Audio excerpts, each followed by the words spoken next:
La economía mexicana se desaceleró dramáticamente en el 2013, pero esa no es la preocupación. La gran inquietud de mucha gente es qué puede pasar ahora en el 2014 con la reforma fiscal y con las nuevas condiciones económicas que estamos viendo en México y en el extranjero. Benito Solís nos ayuda a comprender este tema.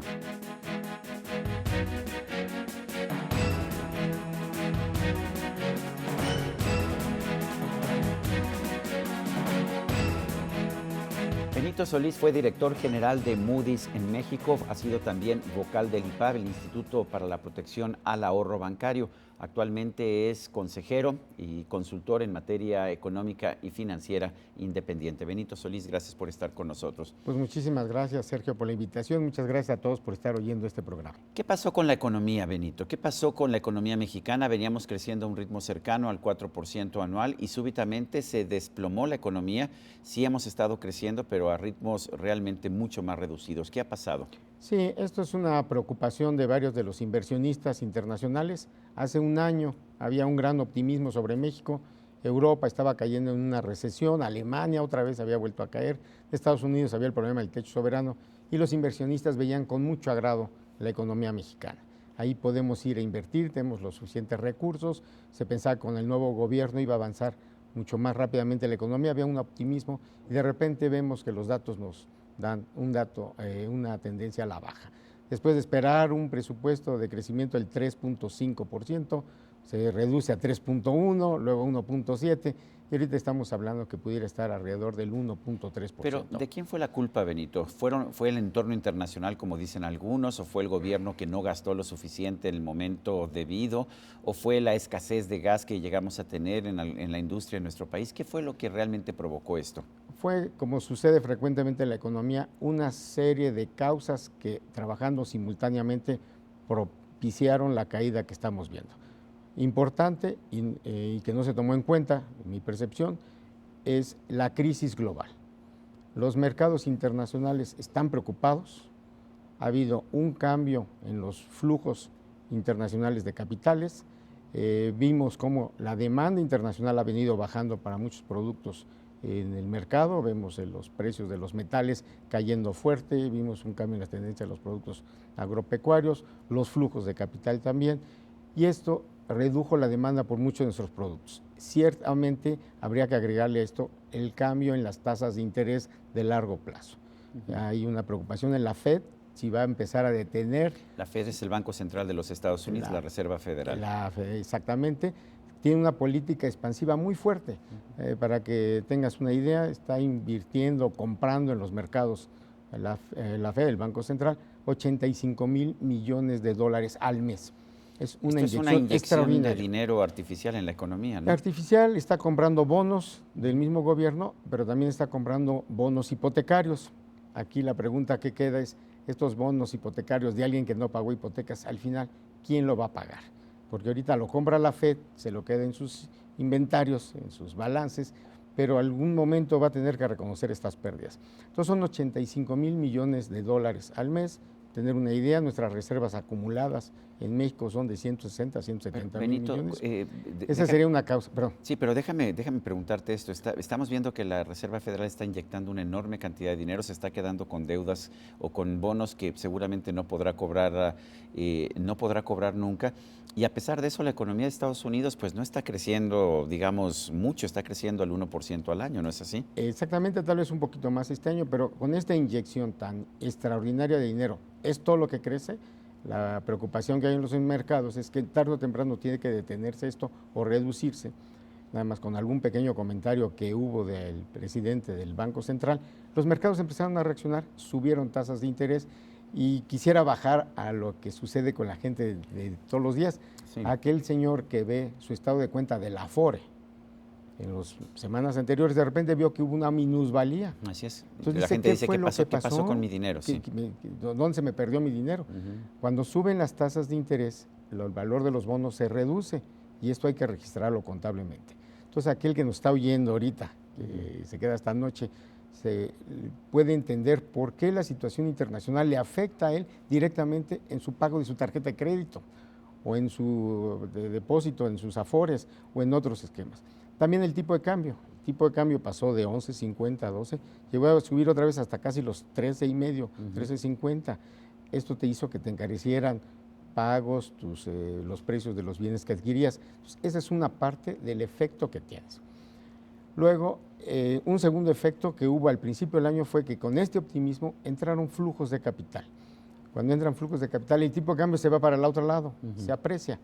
Dice, ay, qué bueno, puedes comprar a 11 pesos los dólares, tus dólares. Te puedes ir de vacaciones a Orlando, bueno, no es anuncio a nadie, pero te puedes ir de vacaciones al extranjero, puedes comprar la televisión que estaba esperando porque bajó de precio. Y eso es beneficioso para el consumidor, pero para el productor no. El exportador de televisiones y de automóviles gana menos pesos por la fortaleza del tipo de cambio. Entonces, al apreciarse el tipo de cambio, tiene menos ingresos los fabricantes de autos, los fabricantes de línea blanca y el gobierno federal. Su principal producto, su principal causa de ingreso, fuente de ingreso del gobierno federal es exportaciones de petróleo, venta de exportaciones. Si se aprecia el tipo de cambio, tuvo menos pesos. Los ingresos del gobierno se redujeron en la primera parte del año, del presente año. Entonces, sería una segunda causa que hubo, que te explica lo que sucedió. Tercero, siempre que ha habido un cambio de gobierno, si nosotros vemos los últimos sexenios, siempre hay una desaceleración. Siempre hay una desaceleración.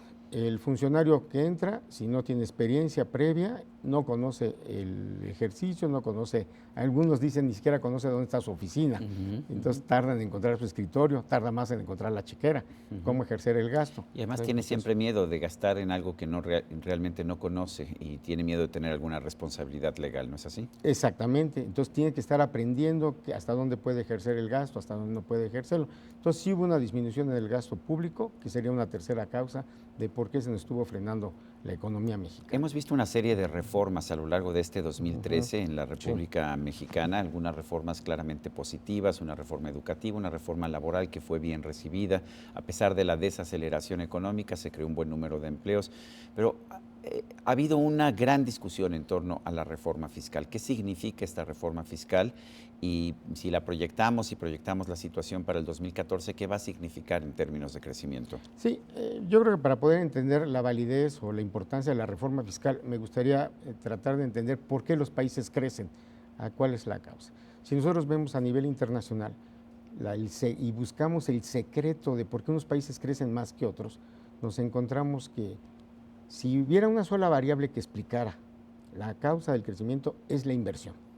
Inversión en capital humano, que es educación de alto nivel, e inversión fija bruta o en infraestructura. Eso es en maquinaria, en equipo, en edificios que se utilicen para la producción. Exactamente, y decimos productiva, inversión improductiva, porque si uno hace una carretera en medio del desierto que no va de ningún lado a ningún otro lado. Es improductiva. Es improductiva, pero si hacemos en un lugar... O si gasto mucho dinero en cosas buenas, pero que no producen más, pues también es inversión, gasto corriente, inversión no productiva. Exactamente, es más bien gasto. Entonces, si lo vemos nada más como inversión, eso nos da una explicación de cuál es la clave para que los países puedan crecer. México invierte como porcentaje de su producción total, lo que llamamos el Producto Interno Bruto, invierte alrededor del 20%. De 5 productos que hace, uno es de inversión y los otros 4 son de consumo, para tener una idea de lo que pasa. Países que crecen más como Chile, que ha estado siguiendo una política más fuerte, más agresiva para lograr crecimientos más altos, o Perú, ahora que lo está logrando, invierten cerca del 28-30% del Producto Nacional. Entonces quiere decir que hay una mayor cantidad de inversión productiva. Estos países, Chile, Perú, traen crecimientos cercanos al 6-7%. Entonces nada más aumenta la inversión. Países, alguien me puede decir, mira, Perú es medio chico, Chile es todavía más pequeño, no es comparable a México. Vamos a ver países más grandes. El caso de China. China tiene 1.300 millones de habitantes.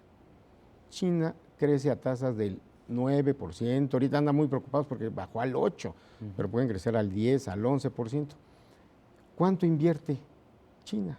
Invierta el 50%, del 44% al 50% del Producto Interno Bruto, como es el caso de Singapur. Entonces, ahí empezamos a ver el ejemplo. Para que México crezca más, que necesitamos crecer al 5 o 6%, para crear 1 millón de empleos nuevos, necesitamos invertir cerca del 30%. Y para invertir el 30%, pues, del Producto Nacional no es solamente una orden, sino es crear la suma de millones de voluntades que están dispuestos a invertir más, a ahorrar más y consecuentemente a consumir menos y a ganar más. ¿Qué nos dice la experiencia en este sentido? ¿Qué han hecho otros países? ¿Qué hace China? ¿Qué ha hecho Singapur? ¿Qué hace Corea, que invierte alrededor del 30% de su Producto Interno Bruto? ¿Qué han hecho esos países que pueden lograr esta tasa de inversión y nosotros tenemos que conformarnos con el 20%? Pues es una suma de un entorno favorable a la inversión. O sea, no es nada más una solución. Cada país tiene su estrategia diferente. Algunos se van más agropecuario, otros se van a industrial, otros se van a un liderazgo del gobierno, otros se deja mucho más a las fuerzas del mercado, dependiendo la ideología, el pensamiento, las características de la gente. Pero la conclusión sería que se crea un entorno que facilite la inversión. Y hay ciertas condiciones para crear este entorno. La inversión es una decisión que hoy tomo, hoy dejo de consumir o bajo a mi consumo, invierto para que tenga producción en el futuro. O sea, el consumo es inmediato, tú compras y te lo comes. Pero por el otro lado, tú inviertes pensando que en 3, 5, 10 años vas a tener producción.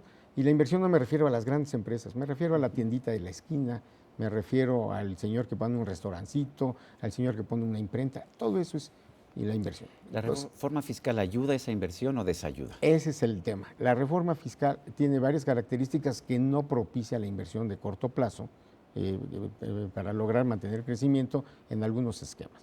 Uno de los temas importantes es el tema de la inflación. Mientras la inflación se mantenga abajo, te ayuda mucho a la inversión de largo plazo. En las propuestas fiscales, más que propiciar la inversión, se ha hecho un tema de recaudación, que ha habido un tema de lograr mantener los ingresos. El gobierno busca quedarse con más dinero del que se produce en el país. El gobierno trata de mantener un equilibrio en base a su fiscal. Trata de mantener mayor recaudación y evitar tener un problema, que eso es correcto. Pero aquí la pregunta es, el esquema propicia la inversión y en algunos aspectos no la está propiciando.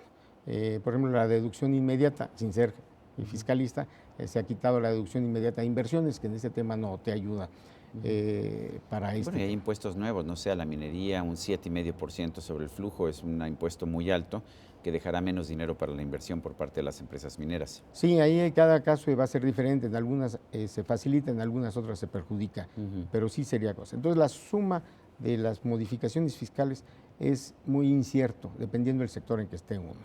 Hay unos sectores que sí están perjudicados y otros sectores que están beneficiados. Bueno, pues Benito Solís, yo quiero agradecerte que nos hayas ayudado a entender un poco mejor cómo está la situación económica en estos momentos.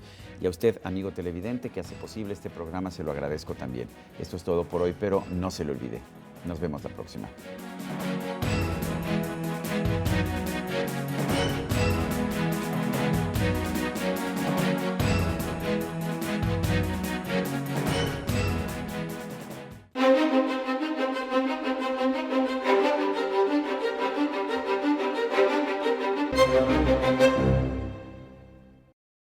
Según el informe global contra fraude 2013 realizado por la consultora Kroll, la cantidad de compañías que fueron víctimas de este flagelo aumentó en el último año.